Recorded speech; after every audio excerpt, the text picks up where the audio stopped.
Nagabenta ki khubor baman kasni paidbah subscribe ya u antor news. Kublai pi baru kinigilong ki khubor bamta kasni. Hagasin Banyngkong ya ke jylla Meghalaya baga sorkar jylla hagajinyalam Menteri Rangba ke jylla Meghalaya u konrad ki sangma. Ubabadru ya katnat platingka ula penyat ya ke jingya merjingmut ke Banyngkong jong ke jylla shuaban shna ya ke mang tyngka nagabenta usnem mang tyngka arhajar arpsan hadu arhajar arnriu. Hagasni thok ding. Kajing yakran kala long halor kajing penkiu ya kakajna, kajing penyat ya kapisa tingka, ber kajing shimbenta jong kinong shnong, ha kajing penkre ya kamang tingka. Haba ay ya kajing kren bakongsan Menteri Rangba ula penpau ya kajing don kam jong kajing ya trelang, bat ki paidbah. Kani kamang tingka kadai na kabenta kinong rem, kinong sengkam, sengjam, bat baro kinong shimbenta. Ngila ban kentup lut ya kijing ai jengmut mador ringin kentup kat banginang ya chakman ka jing ai jengmut nagi paidbah kala ban long ka bapin kala ya kijing ele kai dapin scam Menteri Rangba ka jing tmu ka dei karukam ya shimbenta ha ka bai ki policy la thau kat kum ka jing ai jengmut jong gi paidbah ya kani ka jing yarap ka Banyngkong la pet de kinong shimbenta ki be shimbenta kum ka jing kershan paidbah bat ka jing pen kala. Uwe unong yeshim benta ubala timmen ula ong bakim syam la perkhat baka sorkar kan penrung yaki paidbah ha gajing penkre ya kamang tingka. Kani kadi kasin ka Banyngkong inang sngotu ya karukam penkre ya kamang tingka bat kumnu lamang pisa bat pentri kam yaki program jong ka sorkar ula ong. Habakran syapang kajing kiu ha kaliang kapisa tingka ha kajilla Menteri Rangba ula ai kublai ya kajing penon kambha ya kapisa na kamta kajing kiu kayo ka kot jong kajilla. Ha kapisa ka don ha Delhi rei ka jingla jongi ban shim bat pentri kamhong ya ka kalong ka bakongsan. Kat bangidang ya trelang bat ka sorkar India ban ya tili ban beitingka ya ka jingya rap jongi na ka benta ka bha kamian bat ka roi ka par. Ka jingkiu jong ka Meghalaya ka ba khatndriu point person ka ba palat ya ka jingkiu jong ka ribaro ka wei ka peni ya ka ne ka jingkiu la kantho Menteri Rangba. Halor ka jinglum khajna Menteri Rangba ula penpau ba ka jinglum khajna kala kiu arsha haki hindriu snem naga 6000 sauspa san phoklur tingka syaka lai hajar arspa khatnyau klur tingka ula ongru batang ka khajna excise kala kiu naga shispa khandai klur tingka ha usnem arhajar khatpra syaka sauspa san phopra klur tingka ha usnem mang tingka baladem da ka bakmi lenti bakan palat ya ka sanspa klur tingka mentau snem. Menteri Rangba ula pensyong nongrem ya ka jingkiu ha ka college khajna ha ka jingpen kelai ki policy bat ki rukom pet benya bela penya da ka teknologi ki bela te la kam ya ka jingtut khajna halor ki jing hasor Menteri Rangba ula banjur halor ka jingdon kam ban penyar ya ka sor shillong bat ban penwandur ya ki jaka sensyar bathamai ban yale persha ya ka jing kapnya ban penduna ya ka jing kapnya ha shillong ka don kam ya ka jing penhe sor ka bela thmu bat ban thau ki sor jingtim kum ki jaka pynroi ula penram. Haba jubab ya ka jing kli jong ki paidbah na ka Facebook live Menteri Rangba ula penpau biang ya ka jing kular jong ka sorkar ban penkhan ya ka jing puli ba kham shalor bat ban kentiu ya ki skul. Ula ong ba ka jing bei tingka ki badang ya chakmat ha ki jing te jong ki skul sorkar bat ka jing sengi ki arflai tuli ki college tmai jong ki briu ban kentiu ya ka jing pynroi ya ki sab bat jing hikai ki dei ki jing yaram ki batmu ban kentiu ya ki jing don kam ha ka puli puthi. Da ka ba penpau ba ka jing ai jing but na ki paidbah ka don ka benta ka ba kongsan ha ka jing sinshar ula ong. Ka CM Connect kadai ka jing yarap ka batmu ban pynroi ya ka jing long ka ba shai bar ka jing ket kli ha ka rukam trai kam ngap diang snobhai ka jing syak kentho namar ka penboringi ban penbhai ya ka jing sinshar bar ka jing ai jing shakri ha ka ne ka jing yemer.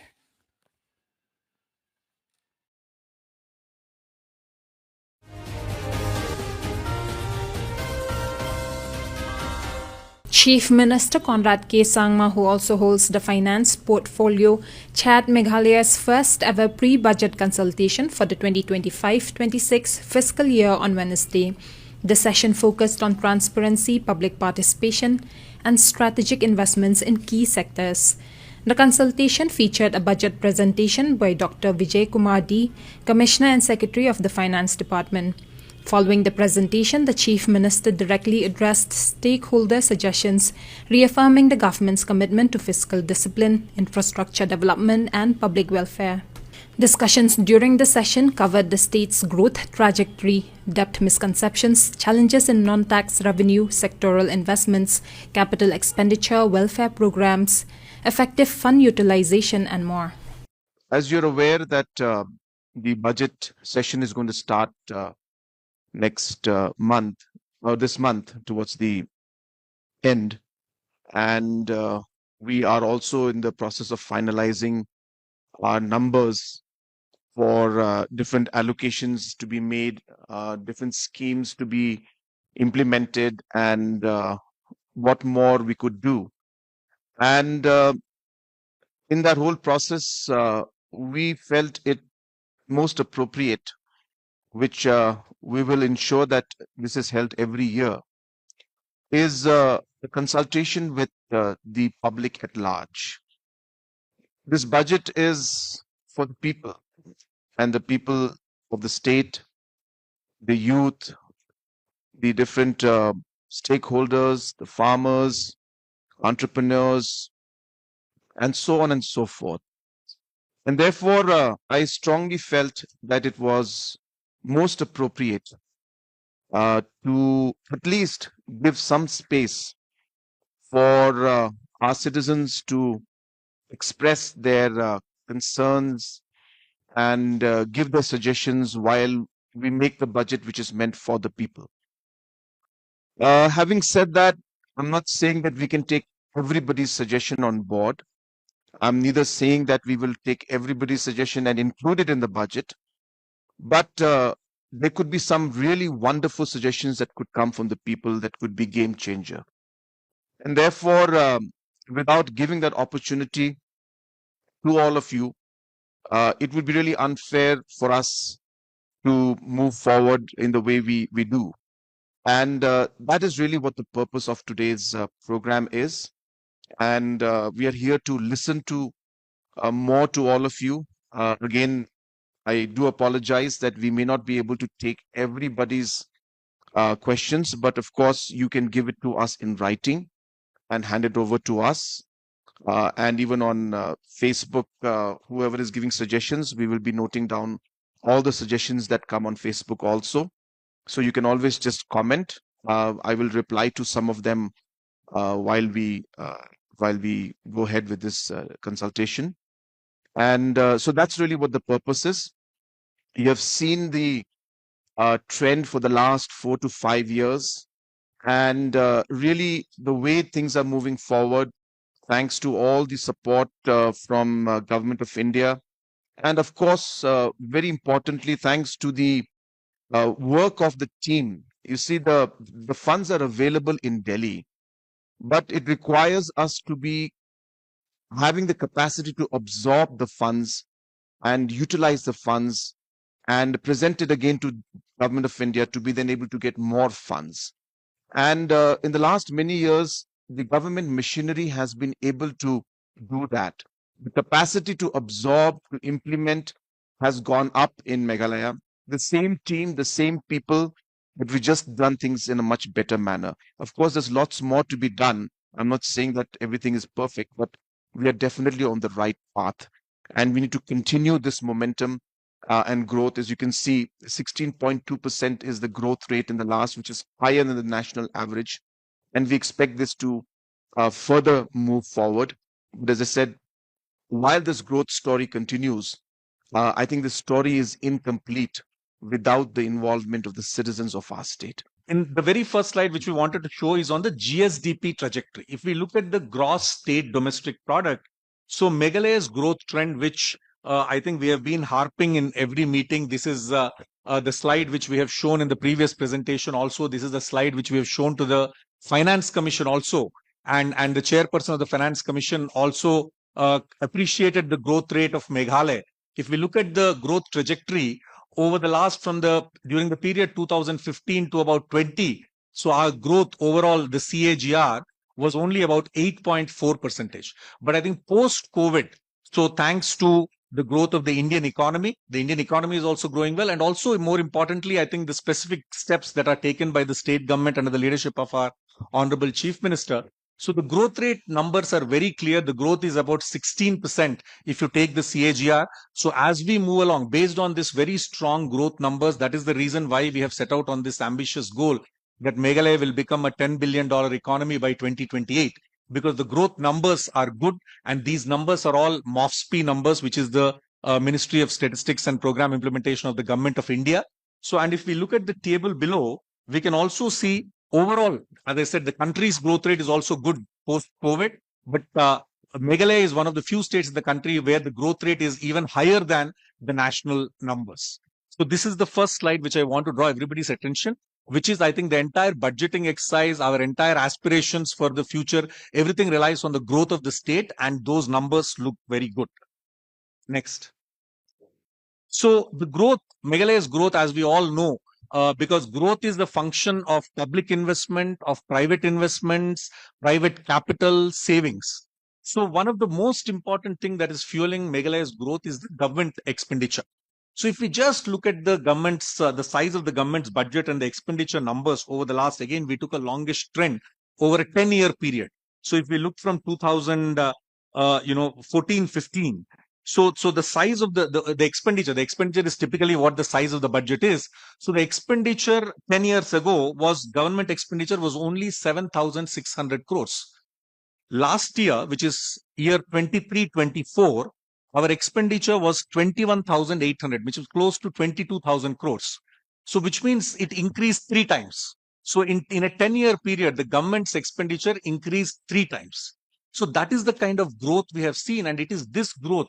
So obviously, when government expenditure increases, what happens? Basically, better roads, more water supply, more schools, more programs that benefit the citizens. So that is what happens. So therefore, if you look at our the table next to it, there is the expenditure is categorized into revenue and capital. Revenue means revenue expenditure is the expenditure that is made to run the administration of salaries, various kind of ongoing schemes, all that fall under revenue. Capital expenditure is the expenditure we make on new schemes. So if you look at our capital expenditure number, which we have highlighted, the growth rate of capital expenditure in the last 4 years has been 34%. So which means the state is spending more. In the last 10 years, we had a 3-time increase in the expenditure. In that, our focus in the last 5 years has been on capital expenditure, which means newer projects are being taken up. So all these are the ones that are leading to growth. So this is the expenditure scenario. Next.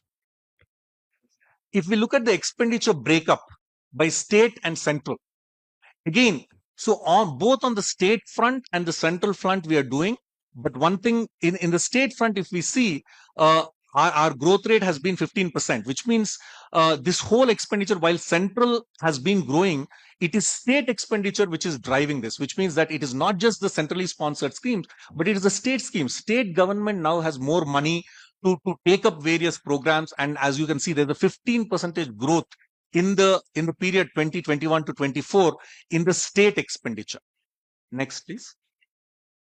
Then, as I said, we break the expenditure into revenue and capital. So revenue is, as it is listed there, the normal things that we do to run the state, which is salaries, pensions. These are compulsory expenditures that are unavoidable, that are necessary to run the state. So let's say if we build a new building, a new stadium, the operation and maintenance of the stadium is revenue expenditure, but the investment we make to construct is capital expenditure. So this revenue expenditure, again, if we see, it is going up. But if you see, for example, things like salaries and pensions, so they are not going up so much. So the growth rate of salaries in the period 21 to 24 was only 6%, pensions 14% compared to 12 and 18%. So which means while our expenditure is going, the revenue part is not the one. It's not the revenue expenditure that is increasing, it is the capital expenditure. And because capital expenditure is increasing, that is what will lead to growth. Next.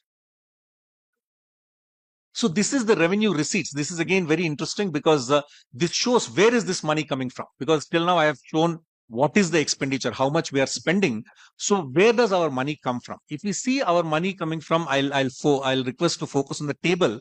So if you look at the state's own revenue. So first there is a state's own revenue. In state's own revenue, we have tax revenue and non-tax revenue. So that is growing. Then we have transfers from the center. Transfers from the center is basically the centrally sponsored schemes and various programs. That is growing a lot. So if you see 21% is the growth rate in the transfers from the center. So which means over the last 4 or 5 years, whether it is Jal Jeevan Mission, whether it is Narega, whether it is PMAY, so the state has been able to leverage a lot of these programs, get more money. So that is increasing. And then the next one, which is what is called the share in central taxes. I think share in central taxes is the one that is increasing the most. So 24% growth is there in the share of central taxes. That is the money that is constitutionally mandated that the government of India divides between the states. So this we can attribute to two reasons. One is the Indian economy is doing well. As the Indian economy is doing well, whatever share the government of Meghalaya gets, that is increasing. And second, I'd like to take a moment here to explain this share of central taxes is decided by the Finance Commission, which is constituted every 5 years. So the last Finance Commission, it coincided when the last Finance Commission visit happened to the state. It happened in 2019. And that is when our Honorable Chief Minister also, this new government also came at that time. So we were able to make a very strong case to the Finance Commission about the need for additional resources, need for northeastern states, hilly states to have additional money.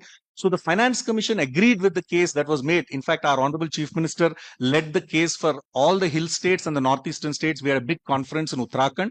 So there, the Finance Commission agreed with our case, and then they agreed to give the northeastern and the hill states a slightly higher amount than before. And that higher amount is actually translating into a large share of central taxes. Because previously our share used to be 0.642%. Now it is 0.767%. So because of that small change, 0.1 percentage increase, so we are able to get a lot of money as share of central taxes from the government of India's divisible pool of taxes. So, yes, sir. I'll just add also to this slide because it's important for everybody to understand and why we're showing this slide. Because a lot of people are of the opinion that this growth that we are seeing is being funded by debt and by us taking loans. And that is the misconception that we want to clarify with this particular slide. The loans and the debts, of course, are an important part of the investments that are made and the fund that comes in. But those are capped by Government of India. We can't take more than what Government of India allows every state to take. So there is a limited scope for us to go forward. So this chart shows to you, or at least indicates where the money is coming from. So a jump of 24% in central taxes, and our CSS, the transfer from the centers, which is the centrally sponsored schemes, 21% growth in that, and states' own revenue also has gone up. These are the things that have driven a majority of our growth. So this is a very, very important slide to clear the misconception that our growth is being driven by debt. I also want to draw your attention to the second row out there, which third row, which talks about the state's own non-tax revenue. And you can see that it's 0% growth there. And the reason is very simple. Non-tax revenue is actually the royalty and the cess that we get from coal and other products. And obviously that is where we have been facing a huge challenge. But we are on the way to change that. And just to share with all of you, just about 2 days back, the Ministry of Coal has gone to the 2 locations of the scientific mining sites, and they have conducted their survey. We are expecting the reports to be put in about a day or two. And as I said, we are at the final stage of the final scientific mining. So we expect that number also to now slowly grow. So in all fronts, things are moving forward. And as I said, I just wanted to add to what Dr. Vijay has mentioned, that our growth and our investment and expenditure is driven by these resources and not just the debt and the loan, which a lot of misconception is there. Of course, debt and loan is part of the process and the money that comes in, but it is not what has led to the growth, because that is limited. There's a limited amount we can take. We can't take beyond that. Thank you, sir.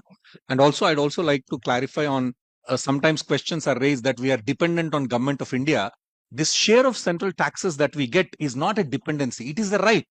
It is the state's right. The Finance Commission every 5 years decides that Government of India collects the taxes on behalf of all the states, and the Government of India has to devolve it to the states. So in that sense, the biggest share that we get almost in our 17,000 crores, about 9,000 crores is share of central taxes. So it should not be seen that we are dependent on government of India. It is our right. It is the state's right. So, and Finance Commission has decided that as a formula. So I have just two more slides. Next slide, please. This is our own receipts. Now, if we look at our own taxes, as you saw in the previous slide, we are mostly our big chunk is coming from the share of central taxes and CSS. Our own taxes is about close to 3,000 crores in an 18,000 crore kitty. Again, we all know our state is small, our population is small. So while GST is growing well, as the sir just explained, the non-tax, which is the mining and others, are not growing so well. But I think efforts are being made wherever possible, in excise, in motor vehicles, in all, to increase our own tax base. Next. So now we have shown how this growth has happened and what is the increase in government expenditure. So when we have more money, when the government has more money, what does the government do? Obviously, the government invests it in sectors which are important, which will lead to growth, which will lead to citizen well-being, which will improve things for the people. So if we look at just the investments made in critical sectors, again, we have taken a benchmark of 2015-16 and then the benchmark of last year. So in every sector, more than double. If we look at education, the investment has more than doubled. If we look at roads and bridges, about 1.5 times. Health and family welfare is the biggest. In fact, in health, we are the only state in the country which spends about 9% of our GSDP on health. So that's the kind of number we have, and that's mandated. We are the only state which spends this. So health has grown by more than twice. Then if we look at a sector like PHC, so the expenditure has doubled. So then there is a sector like sports and youth affairs. If you look at the last column, more than 3 times the expenditure, about 3 times. So these are the kind of growths we have seen. And that is what is what we see in the field. I'm sure when we travel to villages, better roads, more PHCs, more sports facilities. All this is the result of this. Next. So this is of last year's actuals, which are the top 10 departments for everybody to have an understanding. So which are the departments where the biggest expenditure is being done? Again, as we would have guessed, education is the big department. Of course, this one includes salaries also. That's why education is the big department. Health is a big department because again they have a huge workforce. Then public works is a very big department. They spend about 2,000 crores out of our 21,000 crores of expenditure. Planning, because many of the projects are implemented through planning. Power is a very important sector, about 1,200 crores of expenditure. Police, again 1,200 crores. So these are the critical sectors. Next. So this is again the capital outlay in the top 10 departments. So the previous slide showed what is the total expenditure. This is the capital expenditure, which means the previous slide showed including salaries and all. This is only on projects. So which are the departments where we are investing the maximum? Again, number 1 is PWD, number 2 is power, then it is planning, then it is urban affairs, and the list goes on. So these are the ones where big capital expenditure is being made. Next. So, and in addition to capital expenditure, I'm sure you'll also all appreciate that over the last 3-4 years, we have also been able to launch several beneficiary oriented programs. So many of these programs are new programs, whether it is a program like Focus, whether it is a program like CM Elevate, where already we have spent about 100 crores, whether it's a program like Skills Meghalaya, where about 60 crores has been spent in skilling close to about 20,000 people just in the last 1 year. So all these programs, MHIS is today the largest program in the state. About 210 crores is the allocation for MHIS. So all these beneficiary oriented programs are also being implemented thanks to the increased availability of resources. Next. So this is the last slide. So basically the purpose as we look at it, sir. So we are expecting from the House comments on what are the sectoral priorities. Are there things that we need to prioritize? How do we improve existing schemes? Are there any new schemes that can be taken up? Are there any ideas on revenue augmentation and last mile service delivery? So these are some of the things which we would like to hear from the House. I conclude here. Thank you so much. Thank you.